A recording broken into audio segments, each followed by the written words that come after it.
Thanks for joining us on Parliament. This is Bloomberg Quint. I'm Harsha Subramaniam. Good afternoon, I'm Ira Dugal. Let's get you the headlines. Indian markets trade lower as investors digest budget fine print.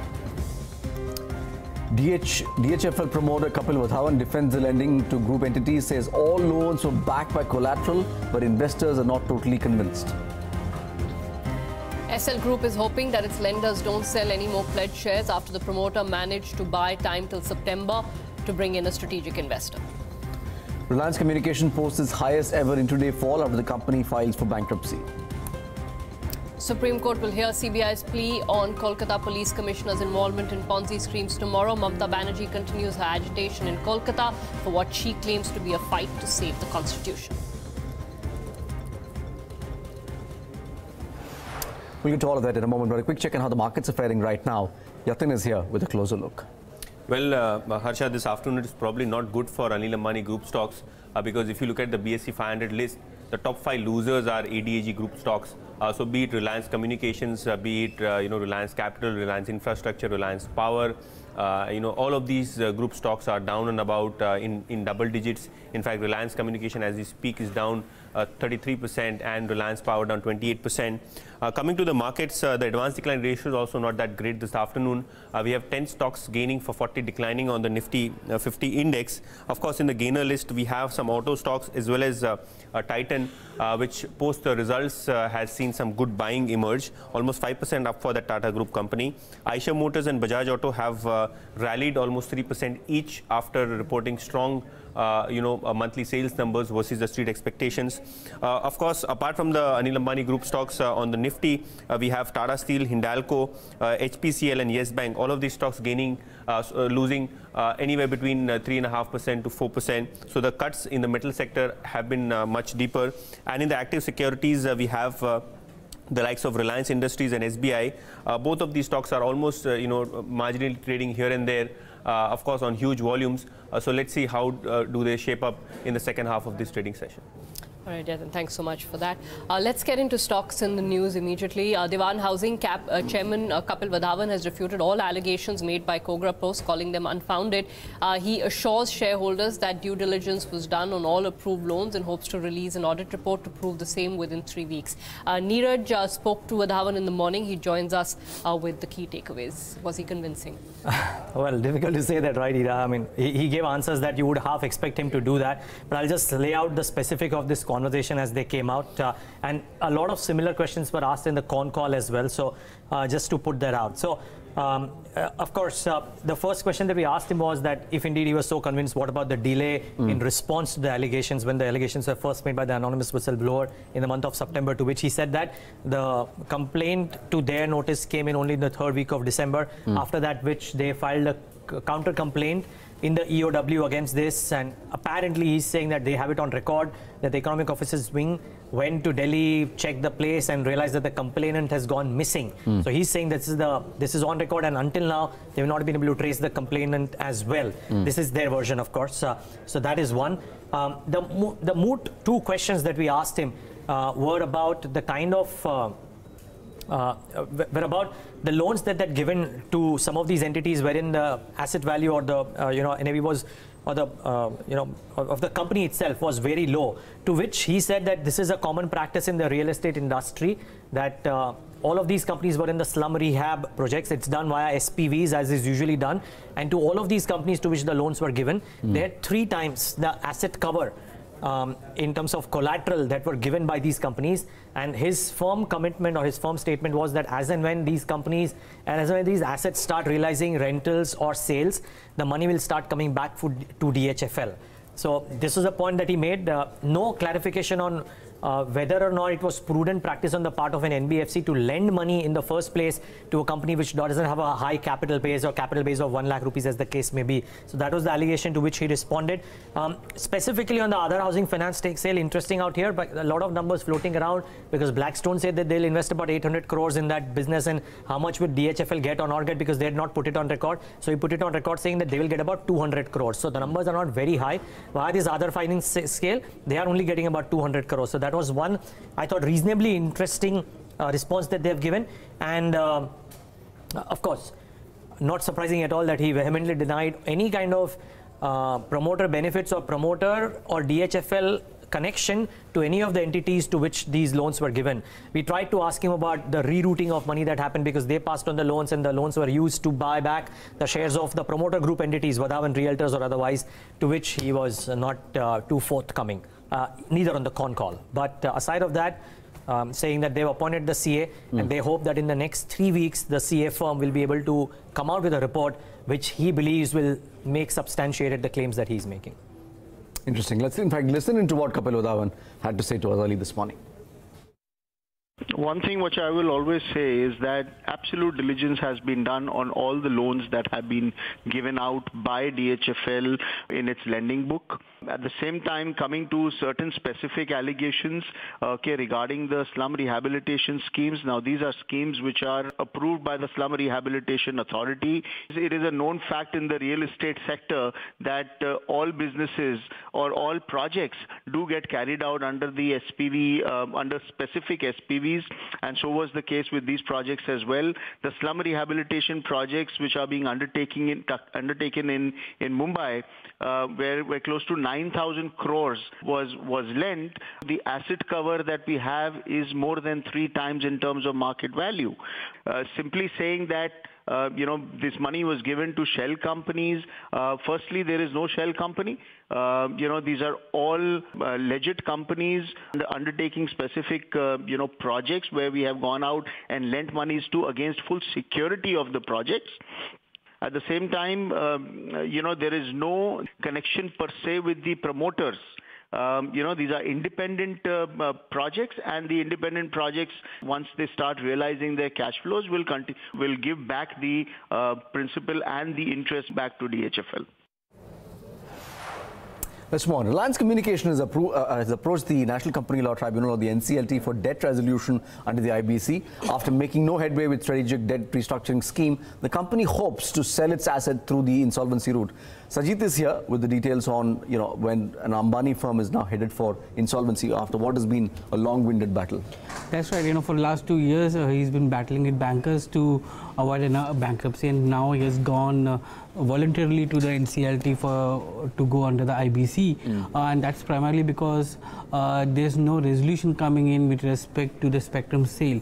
The spectrum sale, even though was done to Jio wanted certain conditions like a waiver or a letter of comfort from DOT against the bank guarantees or liabilities against the spectrum, and because Jio was paying ARCOM a net amount based on the entire valuation which it did, and Jio didn't want to take that liability of nearly 18,000 crores that we understand if it falls on it once the deal goes through. And since those letter of comfort were not coming in and there was no resolution, so ARCOM didn't have any other choice but to go there. But the moment you go to IBC, your entire business process goes under the IRP, and then it's taken over by the NCLT process there. ARCOM has said that it was going to propose the same resolution plan which it had outside the NCLT as part of the entire IBC process. Now it needs to be seen whether the NCLT and the IRP is able to take that forward or not, because the moment you have you go into IBC, then you have third parties which come into play, and then it's all about what kind of bidding it is, whether it's going to be asset wise bidding or land assets are going to monitor separately, or the company as a whole goes into liquidation, or for that matter there's change in ownership. From the letter given by ARCOM, it seems that they are willing to give away the control of the company to a third party, because the letter very clearly says that any future owner of the company, right? So in that sense, they are looking at a complete exit in that sense. So, but for a bank point of view, it's 45,000 crores of debt, which banks so far haven't recognized as NPAs. So maybe in Q4, you will see some kind of recognition coming in for some of the banks there. So that's the short of it, but they haven't filed with NCLT. It's just a board approval as of now. Once the board approval happens, the ball starts rolling. All right, Sajid, thanks so much for actually stay with us because another debt-laden company, that's the Essel Group, has bought some more time from its lenders. The promoters have reached a formal agreement which gives them until the end of September to bring in a strategic investor. Sajid, what's happening here? Funds are essentially trying to protect themselves. maybe in a I don't know futile who they are manner. going to protect. I know, in a futile sort of attempt at it. They're not. I don't know who they are going to protect, because the ultimate protection that requires is of the investors, the money which is there. Now they've gone with a standstill agreement which says that if the price of shares fall below a certain level, they will not invoke a default. The Z management in the con call said that even if there is a, even if the principals or interest is defaulted, they will still not invoke a default. But the rating agencies will do that, because the moment the rating, there is a single day default, rating agency will put a D, and they will have to do a complete markdown unless there is a side pocketing which comes in, and they are, ring fencing the existing investors. So while the agreement, the formal agreement has been reached between Z management and the lenders till September 2019. It is unclear why such a thing happened. Z management just said that there is a sweetener in the deal, which means that they will pay more than what they owe to the mutual funds and NBFCs. Now we don't know what the sweetener is, and nor the Z management nor the mutual funds have come out and said what the new terms and conditions are. If you look at the breakup, 13,500 crores, NBFCs have nearly 2,500, 3,000, 3,500, 7,500 crores is with mutual funds. The remaining is with banks. Now banks are not part of it, nor is part of the announcement that came in. So we don't know whether banks will continue to sell or not. The second thing is that in the last 10 days, we have seen over 2% of Z stock being sold in the market. The promoter holds now only 39% as against 41.4%. There could be further pressure on the stock, but again, it's something which the regulator will have to see how this new structure is being played out by mutual funds and NBFCs. Thanks, Ajit, for that. Stock is down about 0.7% in trade today. January has not been much better than December for automakers. Sales declined across segments as demand failed to pick up in the new year. Yatin is here with the snapshot of auto sales this month. Yatin. Afternoon, Harsha. We'll start with the commercial vehicle players, wherein Tata Motors reported a 8% decline in the overall sales. This was largely led by a 6% drop in the commercial vehicle sales, and the medium and heavy commercial vehicle sales dropped by nearly 9%. So the demand really is slowing as far as the heavy commercial vehicles are concerned. However, Ashok Leyland was slightly better in terms of the performance to the expectations, and also to Tata Motors. Their sales grew by nearly 12% in Jan to come in at 18,533 units, and they reported overall growth versus the decline which was expected. Also, if you look at the Mahindra & Mahindra tractor segment sales, they were up by nearly 1% year on year. They met the street expectations. Coming to the automotive segment, and there also again we are looking at a flattish trend. Maruti Suzuki reported a number of 1.51 lakh units, which was again flat on a year-on-year basis, but slightly better than the street expectations, and probably that explained the move that came in for the Friday's trading session. Today also that stock is going well. Of course, Mahindra & Mahindra to automotive segment sales were up 7%. This was largely to do with the fact that the light commercial vehicle segment numbers was driving the overall numbers for M&M. In the two-wheeler segment, the weakness continues. We have TVS Motors, wherein the sales were up only 4% to come in at 2.82 lakh units. The Bloomberg poll was nearly 3.12 lakh units, so slightly lower than the consensus poll. If you look at the key reason for the slowdown in TVS Motor sales was a flat scooter segment sales. Hero Motor was also not different. Their overall sales declined by nearly 9% to come in at 5.82 lakh units. And today morning we had Bajaj Auto, which reported a double-digit growth in the overall numbers, and this was primarily to do with the fact that their their motorcycle sales were up nearly 25%, and the company is also in the process of launching an electric scooter, which will probably add on to the numbers in the coming quarters. All right, thanks so much for that, Yatin. Let's move back to the budget. First, just want to mention that we've got bond yields continuing to rise after what was a surprise in terms of a large gross borrowing number. You're at 740 now in terms of the new 10-year bond. That's the 2028. I think if we can switch over to the 2029 bond, you'll see yields trading at about 740 on that bond, and the Indian currency is also exhibiting some weakness, trading at 71.73. Now, the interim budget, as I said, has set a new record on the government's borrowing borrowing target. Gross borrowing has been pegged at over 7 lakh crore for the next financial year. But the bigger concern seems to be that there is now a large amount of borrowing that's being done on the books of public enterprises, in particular Food Corporation of India Limited, which is going to borrow nearly 2 lakh crore in FY19 and 1.7 lakh crore in FY20. Pranjal Bhandari, Chief India Economist at HSBC, highlighted exactly that. Listen into what she had to say. Public sector enterprises in total have been borrowing quite a lot from the market. Between FY18 and FY19, it's gone up from 3 trillion rupees to 4.5 trillion rupees. This additional 1.5 trillion rupees, almost all of it can get explained by FCI. FCI's borrowing has really shot up, and in FY19 alone, it was 2 trillion. So a very big number coming from different sources in our view, from NSSO, from EPF, from LIC. This is money which the FCI was doing operations on, and the money was supposed to come from the central government, which has not come, and these are built up arrears over time, which the FCI is having to borrow on its own now. So what does that do in terms of the overall reading? I think it's interesting to look at what PSEs do. PSE borrowing has been going up a lot. All of it is not bad, because some of it actually goes to do CapEx, capital expenditure. In fact, PSEs do far more capital expenditure than the central government on its own, almost double. But the point is, FCI borrowing so much is actually not even CapEx expenditure. So, so I won't give it that, the double tick mark that, okay, fine, it's CapEx, you can borrow so much. And that's the problem. Look, when NHEI is borrowing, then you can see that it's going towards capex, and NHEI is borrowing quite a lot as well. But FCI borrowing is not even capex. So this is something we need to keep at the back of our minds, because now borrowing is shooting up quite immensely. You have the central government, you have the state governments, you have the PSC. Each of them are increasing their borrowings, and when you get a sense that a lot of it is not going for capex, then it does put a lot of pressure, on bond yields and for expenditures which are not capex related. So it becomes then a double whammy for investment in the economy. The government is not spending enough on investment, and interest costs are rising. So private capex is also not picking up in a meaningful way. And we put the same question to Chief Economic Advisor Krishnamurthy Subramaniam.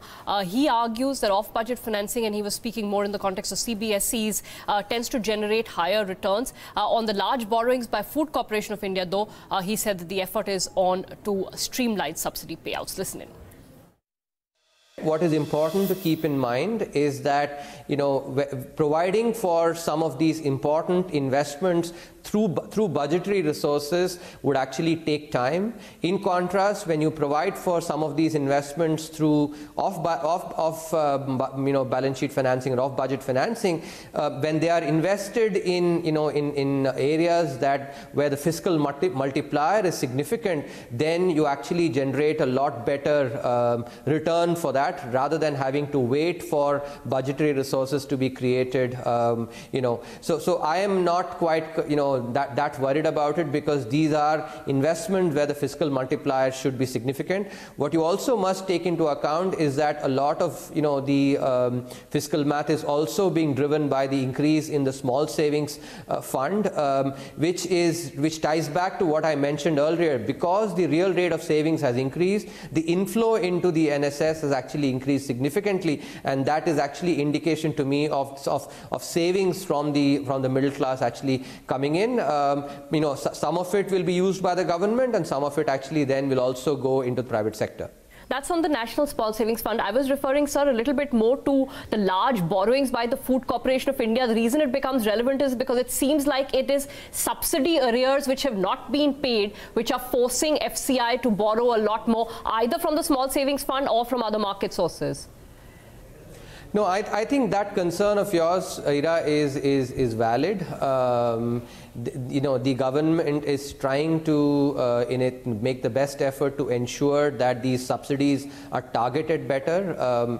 If we look at the use of the DBT, Direct Benefit Transfer Scheme, there has been about 6 lakh crores of DBT payments that have been made, be it on the fertilizer or other subsidies, and the savings have been 1 lakh crores. So relating to what I was saying saying earlier, even those, that extra budgetary money that is being raised through, for instance, FCI or other public sector enterprises, when the effort is to try and streamline these expenditures, I would be less worried. We definitely have more, work to do on trying to streamline them further. But I would suffice to actually summarize to say that when you need to make investments in relevant sectors, rather than having to wait for budgetary resources to be created, the off-balance sheet financing, actually the multipliers from that are higher. And secondly, there is already an effort to streamline these expenditures better using DBT. That's the Chief Economic Advisor. Bhushan Power and Steel's promoters are the latest to send a letter to the Committee of Creditors seeking to repay the financial lenders over the next 17 years. This comes at a time when lenders had narrowed down on JSW Steel as the highest bidder. Vishwanath Nair has been tracking the story for us, and he's here with the latest. Vishwanath. Right, Harsha. So there's a hearing at the NCLAT later today where the NCLAT is going to decide who is going to win the Bhushan Power asset under the IBC process. Remember that this bidding has been going on for a very long time. In fact, last year in February, Liberty House tried to enter the process. The NCLAT allowed it.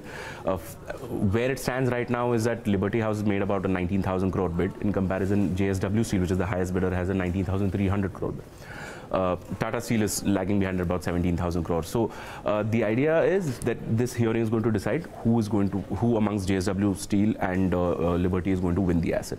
Now, while this hearing is going on, while this decision is being made, the promoters have already submitted a formal letter to the Committee of Creditors in Bhushan Power and Steel, and have offered to pay the entire dues. The entire dues are over 47,000 crores. So obviously it's a letter that the lenders are considering. But this repayment plan is spread out over 17 years using a cumulative redeemable preference share, which is a very long period of time for repayment. Remember that Sanjay Singhal has already been trying to do this thing where they're trying to resolve the asset outside the IBC and try to get the asset back in their control. The Supreme Court hearing that took place, one of the people who had submitted the case was actually the promoter who had sought to resolve this outside of IBC and said that it's my right to do so.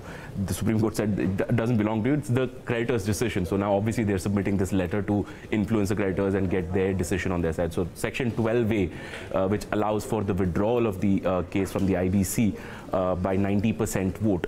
That is what the promoters are targeting here. But of course, it's a 17-year plan. Remember, I'm repeating it again because it's important. That is something that the lenders are going to consider at their meeting next week.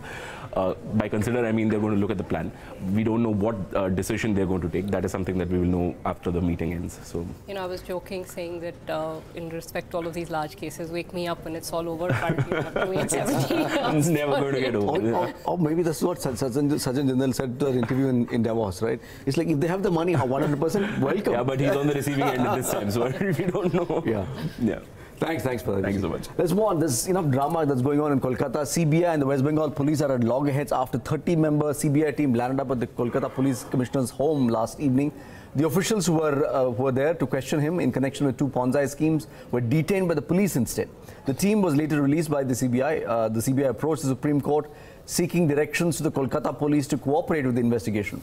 The Chief Justice Ranjan Gogoi will hear the matter tomorrow. The top court has also asked the CBI to bring proof against the Commissioner Rajiv Kumar after the CBI claimed that he was destroying evidence in the Sharda chit fund case. Meanwhile, West Bengal Chief Minister Mamata Banerjee has sat on an overnight Save the Constitution Dharna, she calls it.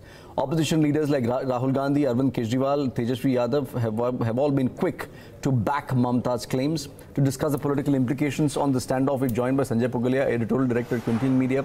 Sanjay, thank you so much for joining in. This is an unusual turn of events. Unusual because you've never seen a sitting chief minister go on a dharna against the central government, that too on issue of CBI impropriety or alleged impropriety. What have you made of it? This is a serious crisis. script is in no one's control today. Around 20 hours have gone by, and if the BJP plan was to kind of seize the initiative in West Bengal in the run-up to the election, that has gone awry. Because remember, there are two strong street fighters, Mr. Modi's script versus Mamta Didi's script. And she sitting on Dharna is the moment when she captures the optics, and she is now dominating the TV screens, something that BJP doesn't like. I think where the CBI has gone wrong is to just bypass one procedure. That was to approach the Chief Secretary or approach the Chief Minister that your top cop of Kolkata is not cooperating. We have written to him several times. So we are informing you that we are going to his place. They did not take a search warrant from the CBI special court. They did not take the state government apparatus into the confidence. So what they faced there was very Mamata Banerjee-like. And the whole idea of BJP was to create a narrative that because we are crusading against corruption, all corrupt people have got together. That is not playing out currently. It is becoming extremely messy. It is becoming very serious, and we don't know which way it will go. What we have heard in Supreme Court as an observation from the CJI is that in your application there is no evidence that this commissioner was destroying evidence. So please bring some evidence tomorrow. If the investigation was so compelling, why did it take 4 years? And this is a pattern, and accordingly you have to make up your own mind that Mamata Banerjee faces the heat, SP, BSP in UP faces the heat, Chidambaram faces the heat, Lalu family faces the heat. All these so-called anti-corruption investigation just before the election, you are again activating certain things. What was happening in last 5 years? No answer. You cannot ask this government that why it was taking so long to complete the investigation. So Mr. Modi believes that Bengal is a new terrain for him where the anti-corruption noises will work in his favor. The ground report suggests that Mamata has strong support there. So it could be a very tricky fight. It could be a very tricky battle, and we have to wait and watch what happens tomorrow. As we speak, the Kolkata Police Commissioner has also approached the High Court. So now court, executive, federal issues, and Mamata's own street fighting ability have come into the play. So we do not know which way it will go. Sanjay, just the politics of this, we have seen Mamata Banerjee in a sense leading that coalition of sort against the BJP. Does this episode, put her in pole position in leading that conglomerate against the BJP? It helps her majorly because Congress being the largest national party, there is a natural conversation that Congress will lead the coalition or what. And Mamata Banerjee compared to Mayawati appears to be in a not so comfortable situation because Bengal is a smaller state compared to UP. So she seizes the moment yesterday. She now becomes the rallying point. All major political parties are supporting her, and now they can create a narrative that this is an assault on constitution and democracy. So yeah, Mamata gets a kind of leg up here, no doubt about it. Mamata becomes the rallying point once again, and opposition parties, other parties, they won't mind it. Always a pleasure, Sanjay. Many thanks indeed for joining us with your perspective. That's a wrap on this edition of Power Lunch. Thanks so much for watching. Thanks for watching.